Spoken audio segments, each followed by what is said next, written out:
નમસ્કાર મિત્રો, સૌનું સ્વાગત છે મારી યુટ્યુબ ચેનલ ડીકે એજ્યુકેશન પર।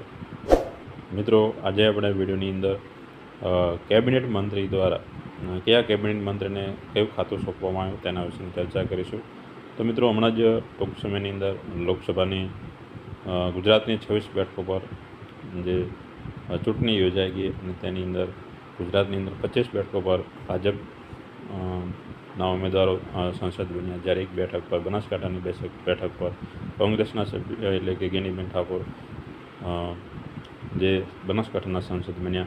આમ કરીને મોદી સરકાર કે જે 9 જૂનના રોજ આપણા ભારતના પ્રધાનમંત્રી નરેન્દ્ર મોદી ત્રીજી વખત શપથ લીધા, તો એમના મંત્રીમંડળની અંદર કયા કેબિનેટ મંત્રીને કયું ખાતું સોંપવામાં આવ્યું તેના વિશેની ખાસ ચર્ચા કરીએ। તો આમ તો ખાસ મિત્રો જોઈએ તો એક જનરલ નોલેજના પ્રશ્નો અને કહી શકાય, મોસ્ટ આઈએમપી પ્રશ્નો કહી શકાય કે આવનારી ગવર્મેન્ટ એક્ઝામની અંદર કરંટ અફેર્સની અંદર 100% પ્રશ્નો પૂછાશે કે કયા મંત્રીને કયું ખાતું સોંપવામાં આવ્યું છે, નીતિન ગડકરી કેબિનેટ મંત્રીને કયું ખાતું સોંપવામાં આવ્યું છે, આવા પ્રશ્નો પૂછાશે કે તો આવા ખાસ જનરલ નોલેજને લગતા પ્રશ્નો વિશેની આપણે ચર્ચા કરીશું। તો જોઈએ કયા મંત્રીને કયું ખાતું સોંપવામાં આવ્યું છે।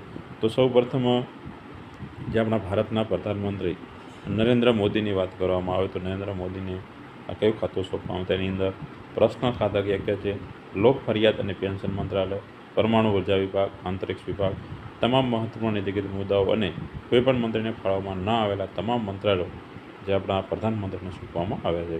રાજનાથસિંહની વાત કરવામાં આવે તો તેમની પાસે જે હતું એ જ ખાતું રાખવામાં આવે છે, કોઈ બદલાવ કરવામાં આવ્યો નથી। તો રાજનાથસિંહને રક્ષા મંત્રાલયના મંત્રી બનાવવામાં આવ્યા છે। અમિત શાહની વાત કરવામાં આવે તો અમિત શાહને પણ જે ખાતું હતું તે જ ખાતું રાખવામાં આવે છે, કોઈ બદલાવ કરવામાં આવ્યો નથી। એમની પાસે ગૃહ અને સહકાર મંત્રી એમને બનાવવામાં આવે છે।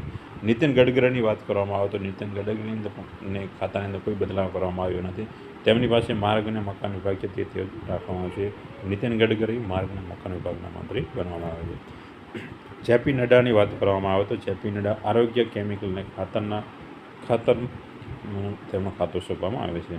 શિવરાજસિંહ ચૌહાણની વાત કરવામાં આવે, મધ્યપ્રદેશના મુખ્યમંત્રી હતા, તો શિવરાજસિંહ ચૌહાણની કૃષિ, પંચાયત અને ગ્રામીણ વિકાસનું ખાતું સોંપવામાં આવે છે। નિર્મલા સીતારામનની વાત કરવામાં આવે, નિર્મલા સીતારામનની અંદર કોઈ ખાતાનો બદલાવ કરવામાં આવ્યો નથી। તેઓ ગઈ વખતે પણ ભારતના નાણામંત્રી હતા અને આ વખતે પણ તેમને નાણામંત્રીનું ખાતું સોંપવામાં આવે છે। તો નિર્મલા સીતારામન હાલના નાણામંત્રી છે। આવો પ્રશ્ન ખાસ પૂછાશે કે વર્તમાન ભારતના નાણામંત્રી કોણ છે, તો નિર્મલા સીતારામન જે હતા તે જ છે, તેની અંદર કોઈ બદલાવ કરવામાં આવ્યો નથી। બીજા આગળ વાત કરવામાં આવે તો એસ જયશંકર, જે આ ખાસ મોસ્ટ આઈએમપી પ્રશ્ન છે, આ પણ પૂછવાની સંભાવના છે કે ભારતના વિદેશ મંત્રી વર્તમાન ભારતના વિદેશ મંત્રી કોણ છે, અથવા વિદેશ મંત્રીનો હવાલો કોની પાસે છે, તો આ એસ જયશંકરના ખાતાની કોઈ બદલાવ કરવામાં આવ્યો નથી। તેઓની અંદર વિદેશ મંત્રી હાલના ભારતના વિદેશ મંત્રી એસ જયશંકર છે। મનોહર ખટ્ટરને ઉર્જા અને શહેરી વિકાસ મંત્રાલય સોંપવામાં આવે છે, જ્યારે એચડી કુમારસ્વામીની વાત કરવામાં આવે તો સ્ટીલ અને ભારે ઉદ્યોગોનું ખાતું આપવામાં આવે છે। પિયુષ ગોયલને વેપાર અને ઉદ્યોગ આપવાનો બદલાવ કરવામાં આવે છે। પિયુષ ગોયલને ધર્મેન્દ્ર પ્રધાનની વાત કરવામાં આવે તો તેમને શિક્ષણ ખાતું સોંપવામાં, ભારતના શિક્ષણ મંત્રી કોણ છે, તો ધર્મેન્દ્ર પ્રધાન। આ પ્રશ્ન ખાસ પરીક્ષાની અંદર પૂછાયો છે। જીતનારામ માંઝીની વાત કરવામાં આવે તો તેમને લઘુ ઉદ્યોગનું ખાતું સોંપવામાં આવે છે। રાજીવ રંજન ઉર્ફે લાલનસિંહને પંચાયતી રાજ અને મત્સ્ય પશુપાલનનું ખાતું સોંપવામાં આવે છે। સરબાદન સોનોવાલને પોર્ટ અને શિપિંગ જહાજને એમનું જે ખાતું સોંપવામાં આવે છે। ડૉક્ટર વિરેન્દ્ર કુમારને સામાજિક ન્યાય અને સહકારિતાનું ખાતું સોંપવામાં આવે છે। નાગરિક ઉડ્ડયન મંત્રી, આ ખાસ પ્રશ્ન પૂછાયો છે, ભારતના નાગરિક ઉડ્ડયન મંત્રી કોણ છે, તો જવાબ છે મિત્રો રામ મોહન નાયડુ ડીટીપી। આ ખાસ નવા છે અને આ ખાસ પ્રશ્ન પૂછાશે કેવો છે। પ્રહલાદ જોશીને મિત્રો ખાદ્ય અને નાગરિક પુરવઠાના મંત્રી બનાવવામાં આવ્યા છે, તેમને તે ખાતું સોંપવામાં આવ્યું છે। બીજા ખાસ જોઈએ તો જુએલ ઓરાહોનને આદિવાસી મંત્રી તરીકે એમનું ખાતું સોંપવામાં આવે છે। ગિરિરાજસિંહને ટેક્સટાઇલ ઉદ્યોગનું ખાતું સોંપવામાં આવે છે।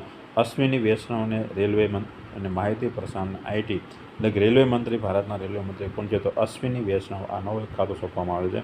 માહિતી પ્રસારણ મંત્રી તો અશ્વિની વૈષ્ણવ આવશે। જ્યોતિરાદિત્ય સિંધિયાને ટેલિકોમ અને ઉત્તર પૂર્વ વિકાસ મંત્રી બનાવવામાં આવ્યા છે। ભૂપેન્દ્ર યાદવને પર્યાવરણ અને વન આબોહવા પરિવર્તનના મંત્રી બનાવવામાં આવે છે। પ્રવાસન ક્ષેત્ર એટલે કે પ્રવાસન મંત્રી તરીકે ગજેન્દ્રસિંહ શેખાવતને એમના ખાતું સોંપવામાં આવે છે। અન્નપૂર્ણા દેવીને મહિલા અને બાળ વિકાસ મંત્રાલયના મંત્રી બનાવવામાં આવ્યા છે। કિરણ રિજિજુ, જેને સંસદીય બાબતો અને લઘુમતી બાબતોના મંત્રી બનાવવામાં આવ્યા છે। હરદીપ પુરીને પેટ્રોલિયમ અને નેચરલ ગેસ મંત્રી બનાવવામાં આવ્યા છે. શ્રમ મંત્રાલય કે ભારતના શ્રમ મંત્રાલયનો હવાલો કયા મંત્રીને આપ્યો છે? મનસુખ માંડવિયા, જેને શ્રમ મંત્રાલયનો ખાસ ખાતો આપવામાં આવે છે. જી કિશન રેડ્ડીને કોલસા અને ખાણ મંત્રાલયનો ખાતો આપવામાં આવે છે. ભારતના ખેલ મંત્રાલયના મંત્રી કોણ છે? તો ચિરાગ પાસવાન. આ ખાસ પરીક્ષામાં પૂછાયેલો પ્રશ્ન છે. ચિરાગ પાસવાનને ખેલ મંત્રાલય આપવામાં આવે છે. જ્યારે ગુજરાતના ભાજપ પ્રદેશ પ્રમુખ સી.આર. પાટીલ કે જેમને જળ અને શક્તિ મંત્રાલયનું ખાતું સોંપવામાં આવે છે.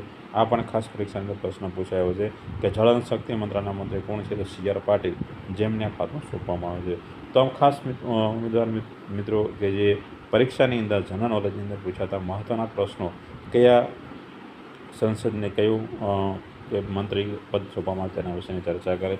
તો મિત્રો, તમને જો અમારો વિડીયો ગમ્યો હોય તો વિડીયોને શેર કરજો, ચેનલ સાથે જોડાયા રહેજો, ચેનલ લાઇક કરજો, સબસ્ક્રાઈબ કરો, જેથી તમને એજ્યુકેશન લગતા સંપૂર્ણની વિગતો મળી રહે, સ્પર્ધાત્મક પરીક્ષાને લગતી માહિતી પણ તમને મળી રહેશે. ફરી મળીશું એક નવા વિડીયો સાથે. ત્યાં સુધી સૌને જય માતાજી.